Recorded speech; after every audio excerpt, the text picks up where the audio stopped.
Hey, Gary, and everybody else on YouTube that is unfortunate enough to watch this. This is my entry video into your contest, my friend. Sorry it took me so long. It's taken me a while to get to it with this wounded wing and the kids. I know you know how it is. Me being the one-armed man right now has made it difficult to get things done, so I apologize for the allergies, buddy.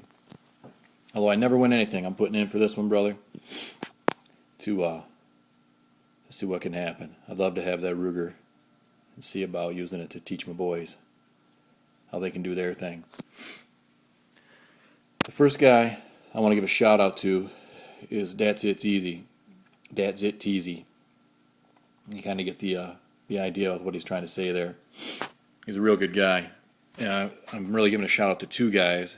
It's this guy here, and I won't out their real names, and a good buddy of his, Numpsy23, whose page I'll pull up in a second. These guys, they put up a lot of vids. They've been doing AR builds. They do PHA matches.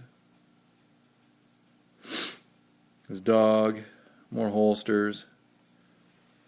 And they're friends with a lot of good guys. But 338 subscribers, that just doesn't seem like enough to me. It's more than I have, don't get me wrong, but these guys put up good vids. They do everything from training vids where they'll watch a Magpul video and then go practice what they've learned or watched. And you can see what they've done. They leave the comments up so you can judge them, which a lot of guys aren't brave enough to do. And they're there to offer constructive criticism to you, and they're willing to take it from you. I give them a lot of credit for that. The other gentleman,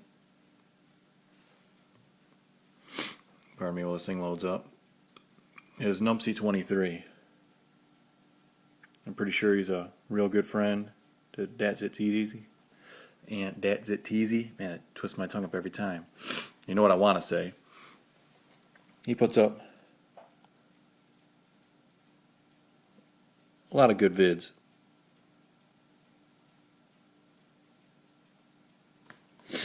Works hard at it. 137 subscribers. It's not even fair. This guy's been working it, working hard. He's a good guy. So, whether I win or lose this, if you guys that do watch these could go check these guys out, I'd really appreciate it.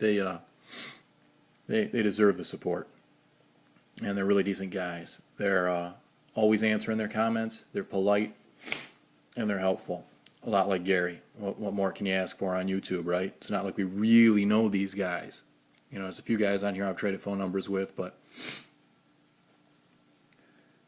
for just meeting someone through a computer, which we've all made fun of more than once in life, to becoming part of this gun channel, knife channel, sporting outdoor gear and equipment testing scene or thing on YouTube, you can tell who the really nice people are. And these two guys, they deserve it, so please check them out.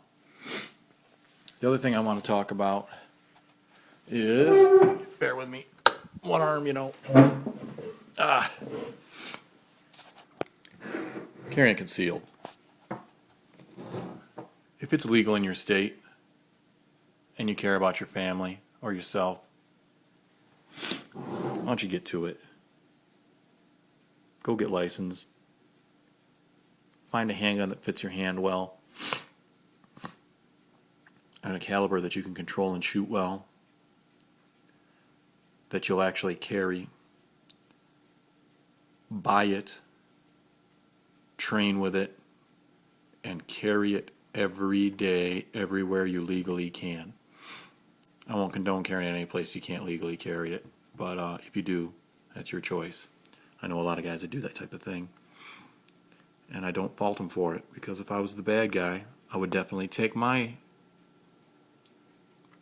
bad intentions to places I know people can't carry guns. So that's up to you.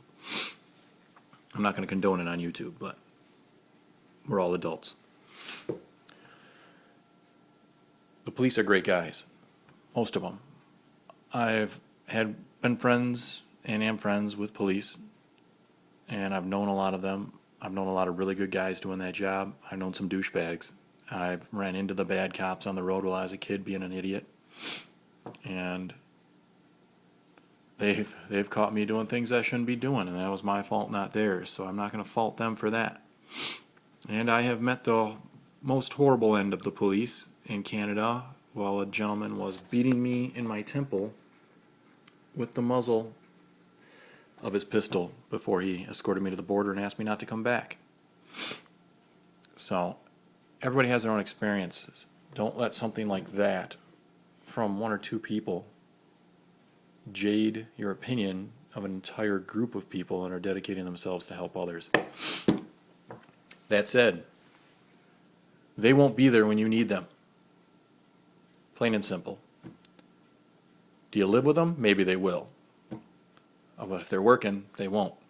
Chances of someone being there, seeing you, responding to your call, making it there in time to help you are slim. You need to have something like this to help yourself. First, you should stay fit and take care of your body the best you can. Sometimes things happen and you're down to one arm or one leg. You can't run. And you won't be able to use your fists or your body to get away. You won't be able to make distance between you and whoever's trying to harm you. You won't be able to just pull out the old, hey, sorry for the misunderstanding, man, can I get you a beer? My fault. I apologize. Can I get you a beer? That's what I do. Usually works. Usually it's my fault. But first you stay fit and healthy. Second, you try to train in a martial art to get the basics in fighting. I don't care what it is. I don't care if it's that silly Krav Maga stuff. And don't get me wrong, I don't want to run into these flipping weirdos who can dance and twirl 360 butterfly kicks. It's going to smack me in the face before I realize I offended him. I just think it's a TV art because of the way it looks on TV. But I know these Israelis and some of these guys kick the crap out of somebody with that stuff. I just think it's silly. As a young man, I took a little Taekwondo. It's not very brutal, but it gives you the basics.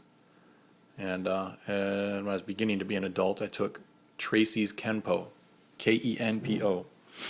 That is where it's at, in my opinion. You learn within a week some brutal things. You learn within 6 months so many things that if somebody touches you even halfway sideways, if they make the mistake of putting their hand on you, you're going to know how to end that fight. Between being fit and mildly trained in defending your life, you should be all right. But there are those circumstances when, I'll put it this way, these and these aren't going to get it out of it. Whether you be running, kicking, or punching, scratching, or screaming, sometimes it's going to come down to this. And somebody might start this with you before you're willing to do this with them. And that's when you'll really need it. It should never be a question of, are you carrying? Do you carry your pocket knife every day? We all do. Some of us carry 3. Right? You carry your car keys, carry your gun. It's not a what are you carrying today, or an are you carrying today, it's a what are you carrying today to your buddies. What do you got today, man? You got the Raptor? Yeah, I got the Raptor. All right, but I'm carrying the 45 too. Mags aren't compatible. All right, but we got ammo between us. Jump in the truck. Hey, man, what's up? Hey, what are you doing today? Yeah, what you carrying? Got the Glock 2340? Yeah, me too today. Yeah, I got the Glock too. Yeah, spare mags. Sweet. Confer with your buddies that carry before you go out. Just in case. For those that don't push it on them, but politely sell the lifestyle. They're more comfortable with you around anyways, even though they don't want to admit it. So please, get prepared to defend yourself and your family. God forbid you ever need to. It's a stupid saying, man, but I'd rather be able to and not have to than have to and not be able to, right? So good luck to everybody, and I hope I'll win that 22. I never win anything, Gary. Pick my name, Gary. Gary, pick my name, Gary. And other than that, good luck to everybody. Everybody take it easy, and please take care of yourselves.